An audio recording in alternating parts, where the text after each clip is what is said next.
ព្រះរាជហឫទ័យមហាសប្បុរសអង្គព្រះមហាក្សត្រនិងសម្ដេចព្រះវររាជមាតាជាតិខ្មែរប្រោសព្រះរាជទានព្រះរាជទ្រព្យ$10,000ជូនកាកបាទក្រហមកម្ពុជាក្នុងឱកាសខួបទី163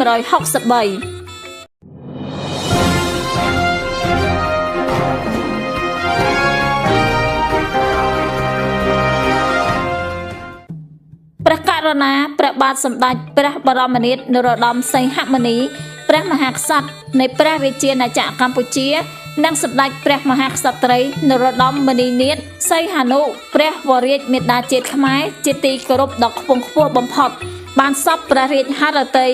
ប្រោសព្រះរាជទានព្រះរាជទ្រព្យដ៏ឧត្តមឧត្តមចំនួន$10,000អាមេរិកជូនកាកបាទក្រហមកម្ពុជាក្នុងឱកាសខួបទី163ទិវាពិភពលោកកាកបាទក្រហមនិងអតិចាំងក្រហម8ឧសភាឆ្នាំ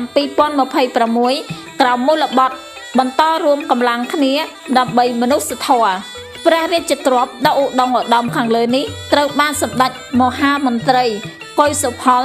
ឧបនាយករដ្ឋមន្ត្រីនិងជារដ្ឋមន្ត្រីក្រសួងព្រះបរមរាជវាំងយកមកប្រគល់ជូនលោកជំទាវបណ្ឌិតពេជ្រច័ន្ទមនីហ៊ុនម៉ាណែតអនុប្រធានចិនត្រីកាកបាទក្រហមកម្ពុជាតំណាងដ៏ខ្ពង់ខ្ពស់សម្ដេចគតិព្រឹទ្ធបណ្ឌិតប៊ុនរ៉ានីហ៊ុនសែនប្រធានកាកបាទក្រហមកម្ពុជា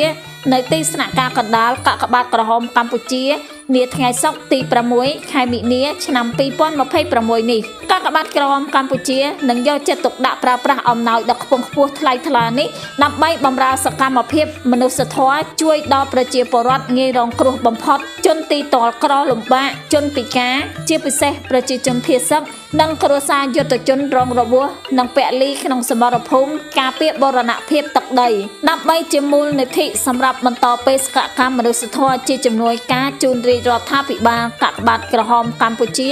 សូមអំពាវនាវចំពោះសម្ដេចឯកឧត្តមលោកជំទាវលោកអុកញ៉ាអ្នកអុកញ៉ាលោកស្រីអ្នកនាងកញ្ញាសប្បុរសជនមកពីគ្រប់មជ្ឈដ្ឋានទាំងក្នុងវិស័យរដ្ឋនិងវិស័យឯកជនសូមមេត្តាបន្តចូលរួមបរិច្ចាគថវិកាសម្ភារៈជូនកាកបាទក្រហមកម្ពុជាដោយសទ្ធាជ្រះថ្លានិងតាមការស្ម័គ្រចិត្តការចូលរួមឧបត្ថម្ភគាំទ្រការងារមនុស្សធម៌តាមរយៈកាកបាទក្រហមកម្ពុជាគឺពិតជាមានគុណតម្លៃណាស់ក្នុងការលើកកម្ពស់ស្មារតីវប្បធម៌នៃការចែករំលែកដែលជាការផ្សារភ្ជាប់រវាងសប្បុរសជនជាមួយនឹងអ្នកទទួលផល